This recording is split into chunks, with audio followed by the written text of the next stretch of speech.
Hello everyone, welcome back to EVS academy channel.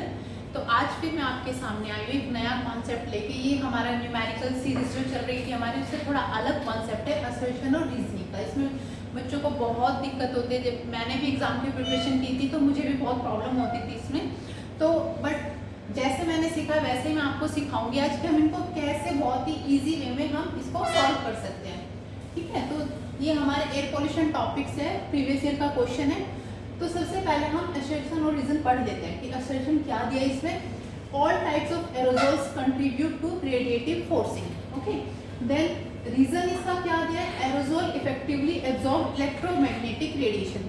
इस तरह के क्वेश्चंस में आपको ऑप्शंस हमेशा सेम ही मिलेंगे, ये ऑप्शंस मिलेंगे, आपको इन्हीं में से चूज करना पड़ेगा। ठीक है, तो इनको सॉल्व करने का कुछ तरीका होता है। देखो, सबसे पहले तो हम इन स्टेटमेंट्स को इंडिविजुअली पढ़ते हैं। हम भूल जाते हैं कि असर्शन और रीजनिंग का क्वेश्चन है।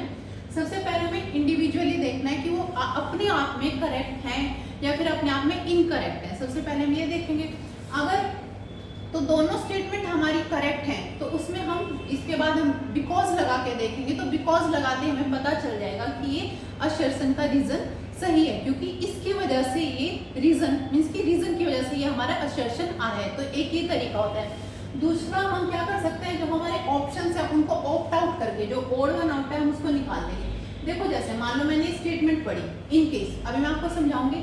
अगर ये हमारी स्टेटमेंट ट्रू है तो इनमें से अगर ए मेरा ट्रू है तो ये वाला ऑप्शन हमारा ऑलरेडी आउट आउट हो जाएगा, क्योंकि इसमें क्या हो जाएगा, ये हम पहले इसको निकाल देंगे क्योंकि ए तो फॉल्स दिया हुआ है यहाँ पे, लेकिन हमारा तो ए ट्रू है। ये अभी हम इस क्वेश्चन की बात नहीं करें, हम जनरली बात करें। अगर ऐसा होता है तो फिर ये हो गया। अब हमें इन तीन में से देखना है, अगर हमारा बी भी ट्रू है तो भी, तो फिर इसमें तो जो हमारा रीजन है वो फॉल्स दिया हुआ है, तो हम इसको भी हटा देंगे।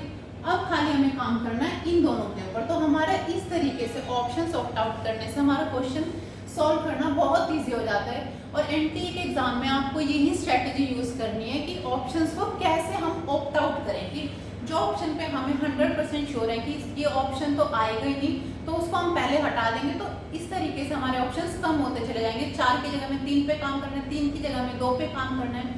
ओके, तो चलिए हम पहले क्वेश्चन को सॉल्व कर लेते हैं अपने। अभी मैं इसको हटा देती हूँ क्योंकि जनरल मैंने आपको बताया था। तो देखिए, असर्शन दिस ने all type of aerosol contribute to radiative forcing. तो इसके लिए आपको पता होना चाहिए कि रेडिएटिव फोर्सिंग क्या होती है। रेडिएटिव फोर्सिंग हमारी होती है, रेडिएटिव फोर्सिंग को हम बोल सकते हैं हीट बजट ऑफ अर्थ।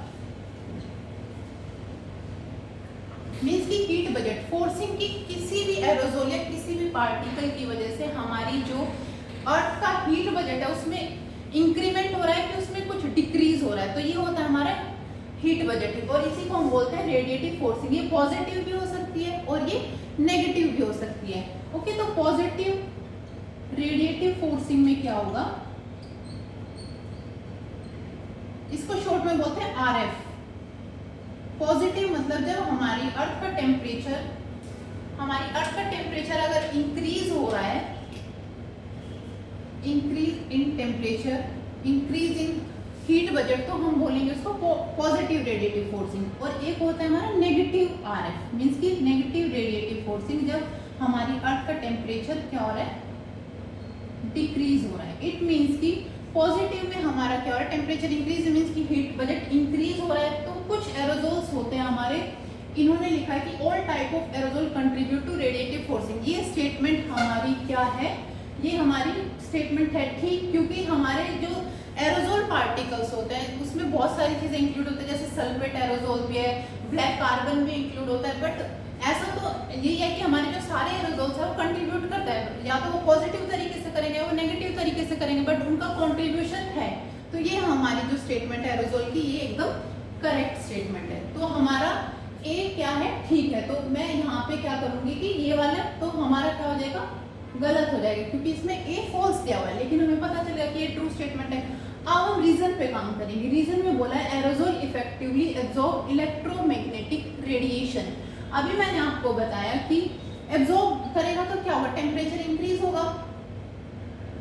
लेकिन हमारे जो एटमॉस्फेयर में कुछ एरोजोल्स होते हैं जो कि हमारे अर्थ की कूलिंग में भी हेल्प करते हैं, जो कि नेगेटिव रेडिएटिव फोर्सिंग है, मींस कि अर्थ कूलिंग। कौन से होते हैं हमारे एरोजोल? इसका बेस्ट एग्जांपल है सल्फेट एरोजोल।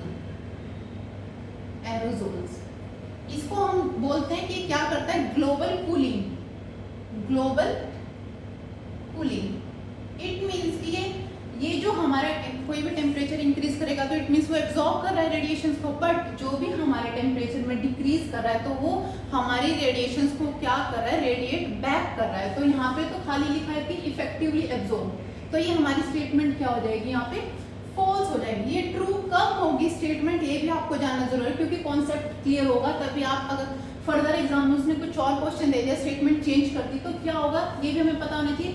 अगर यहाँ पे लिखा होता है एब्जॉर्ब एंड रेडिएट देन ये हमारी स्टेटमेंट क्या हो जाती? करेक्ट हो जाती। ठीक है, तो जब भी हम असर्शन और रीजन के क्वेश्चन सॉल्व करते हैं तो सबसे पहले हमें इंडिविजुअली देखना है कि ये दोनों ट्रू है कि फॉल्स है। अगर दोनों फॉल्स है तो फिर हमें देखना है कि रीजन इसका सही है या नहीं है। बट इस केस में क्या है कि हमारा असर्शन ट्रू है बट रीजन जो है इसका वो फॉल्स है, तो हमारा ऑप्शन नंबर थर्ड क्या होगा? करेक्ट हो गया। ये वाला ऑप्शन हमारा करेक्ट ऑप्शन है। और ये भी पता होना चाहिए कि इनकरेक्ट क्यों है, मैंने आपको बता दिया कि एब्जॉर्ब की जगह अगर रेडिएट लिखा होता। ठीक है, तो आई होप आपको अब ये कॉन्सेप्ट क्लियर हो गया होगा। अब आपको कोई असर्शन और रीजन के क्वेश्चन में ज्यादा डरने की जरूरत नहीं है, क्योंकि यही आपको कॉन्सेप्ट लगाना है। पहले दोनों को देखना है कि वो ट्रू है कि फॉल्स है इंडिविजुअली।